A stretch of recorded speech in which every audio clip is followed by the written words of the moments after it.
Hello, everybody. This is Tracy with the Health and Fitness Show with Tracy. Welcome. Today, this podcast is just going to be me. Like I mentioned in other shows, that sometimes my podcast would be with me interviewing someone fabulous, or it's just going to be me. So today, it's just going to be me, and I'm going to talk about hydration. Those who have read my books, listened to me lecture, or see me in YouTube videos or trained with me, you know that I speak and write about hydration, how important having enough water and staying hydrated in your body and your brain. So we're going to start with the brain. So studies vary on the percentage of the water of the brain.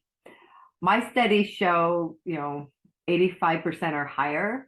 I see studies that show 75% to 95%, but either way, your brain is, I would say, 85% or more water.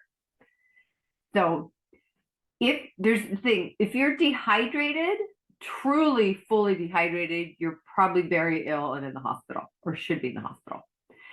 If you're partially dehydrated, which many of us run around that way because we don't drink enough water, you can feel fatigued, grumpy,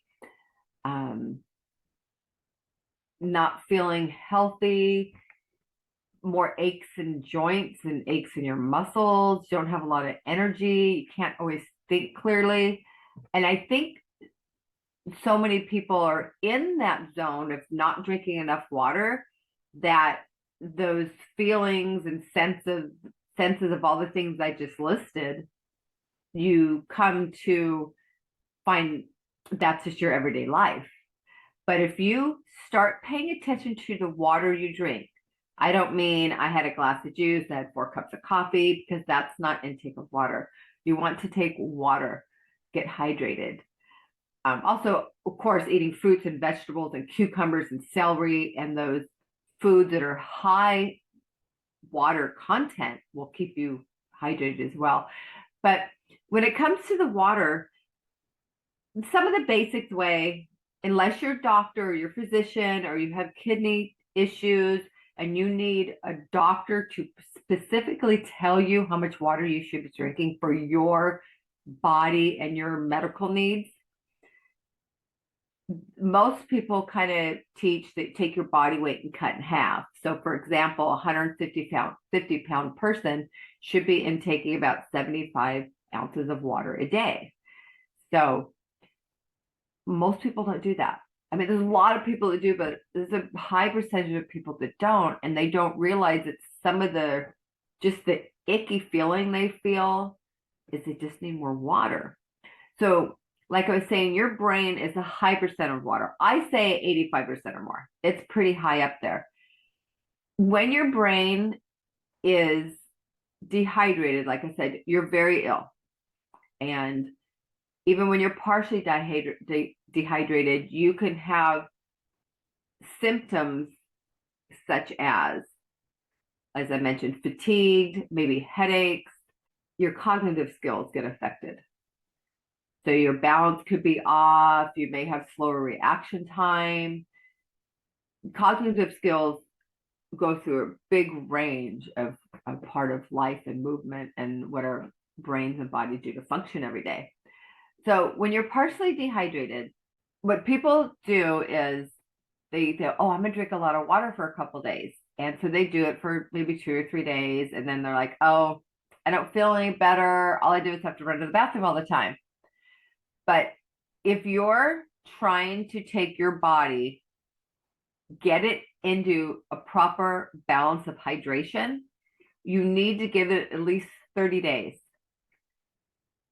You can't just drink for a couple days and feel like I don't feel anything, so you stop. The body has to get used to you intaking the proper amount of water daily for several days, and it could be up to 30 days for the body to regulate the balance of it, how much it keeps in it, how long, how much it will release when you go to the restroom. It has to become in balance again, and you have to be consistent. The body needs consistency to maintain the balance. So being hydrated and having water in our body, one, the brain is the most complex organ in the body. The brain is the organ. Your skin is the organ. So the brain is the most complex organ in the body, and the skin is the largest organ in the body. So that's why a lot of people talk about if you want your skin to look less wrinkled or more dewy or cleaner looking skin, less acne, a clearer complexion, drink more water. That's part of that. Drinking enough water, you need the water. Water helps your cells absorb water-soluble vitamins and minerals, and it helps your organs function better. So if you're slightly dehydrated, your organs are not going to function at its best.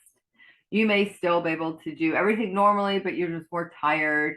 But if you start getting your water in balance, everything works better. We don't always see what's happening at its best or not functioning the best inside of us and our organs until we're ill or something happens and we have pain and we end up at the prompt care's emergency room, and then they say, oh, you have this going on or this going on.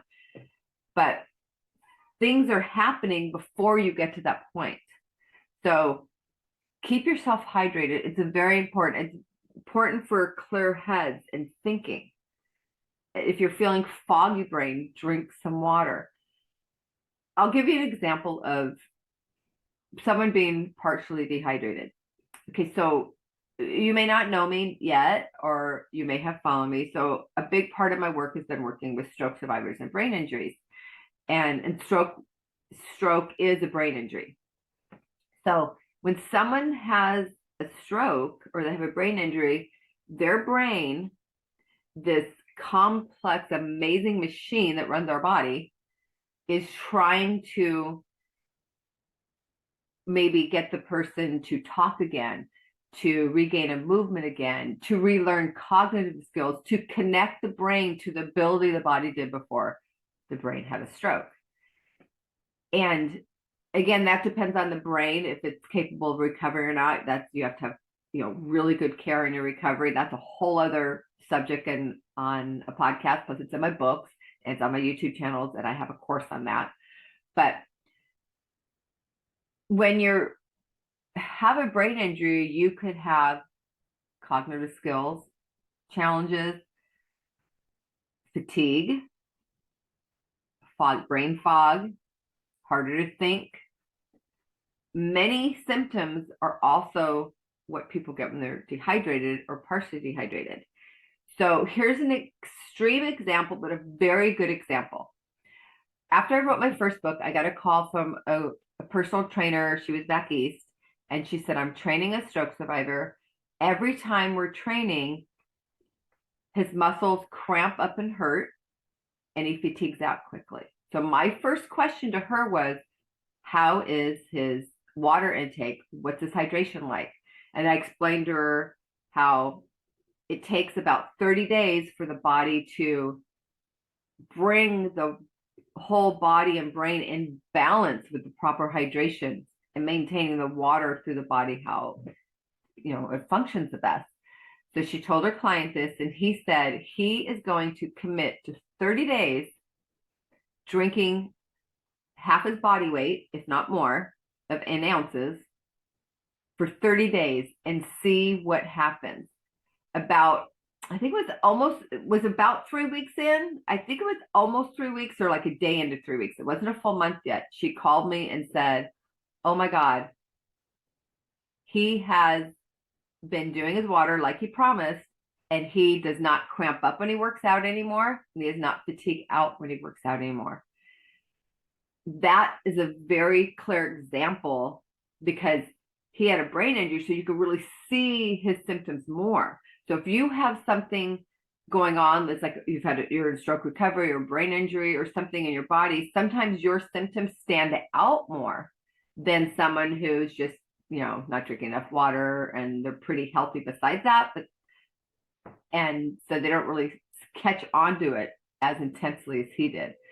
So what happens is, if you're as he was already having the fatigue and the muscle aches and just what comes along with his stroke, but it was intensified because he was not properly hydrated. So that's a really important story to remember. So give yourself a month, if longer, if needed, but give yourself a time for your body to adjust to changing from running and trying to function on low hydration to proper hydration. It's really important. And you know, like I mentioned earlier, cucumbers, celery, high water intake. Google or search what fruits and vegetables have the highest water intake and start using those as your snacks at the same time. So if you're like, oh, I can't get to the water, I don't have water with me, have your snacks or have something with you, keeps you hydrated. So the water also helps flush out toxins.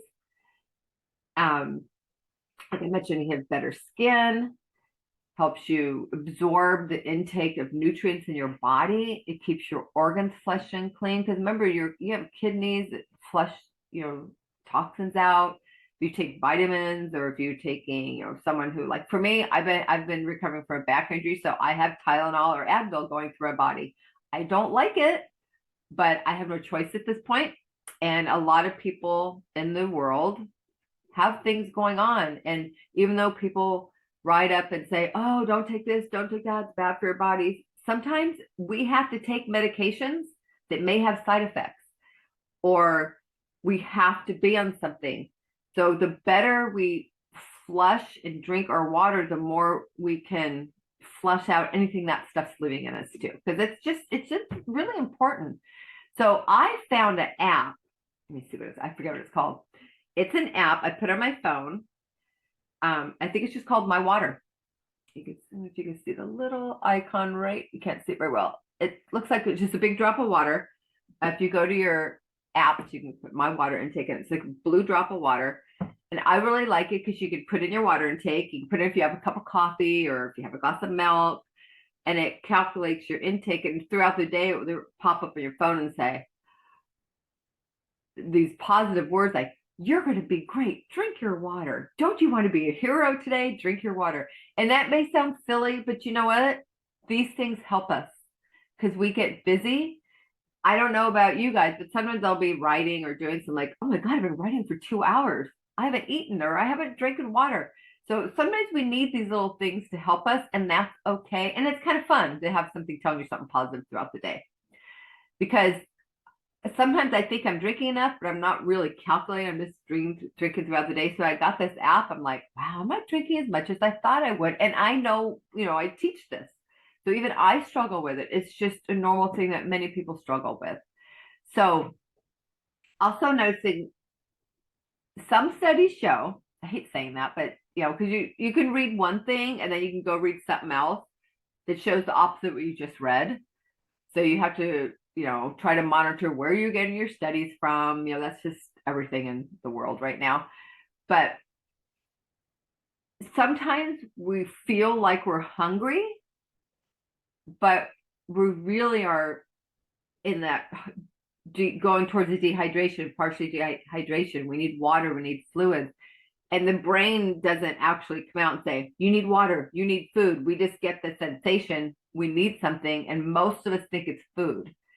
So especially if you're trying to lose weight, well, it's for everybody, but if you are trying to lose weight and get some body fat off you and get healthier, take a second when you're like, oh, I'm hungry, I need to eat. It's like, but when did I drink water last? And drink a glass of water first.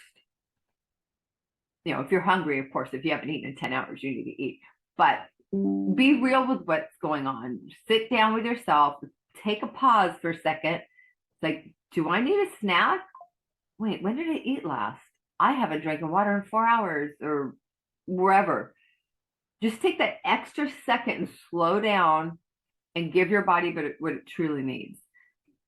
For years, I've heard if you drink a glass of water before you eat, you feel a little fuller, so you don't eat as much. There's a lot of little tips like that in there. And it's just so important. So I wanted to keep this podcast, this little talk and hydration, kind of short. I usually leave the longer podcast for interviews, and these are shorter, so you have a mix of both. So drink your water. sit down with yourself and say, how much do I weigh? Okay, I weigh this much. Divide that by 2. Okay, I should have that many ounces a day of water. And try to do that. But know this too.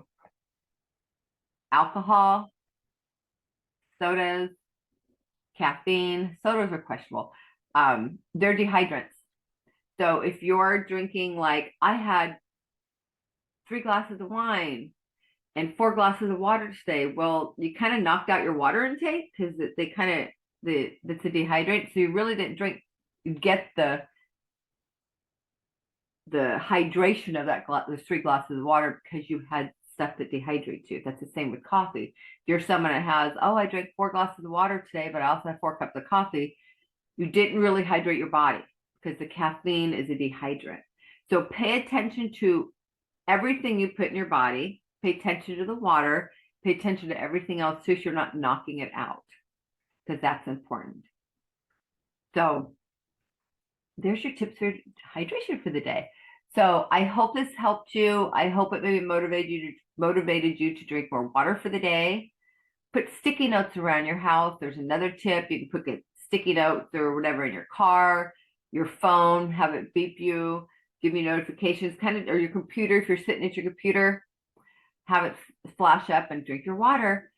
I had just a couple tips on things like that before we go. I had a woman, probably 20 years ago, a client, she was quitting smoking.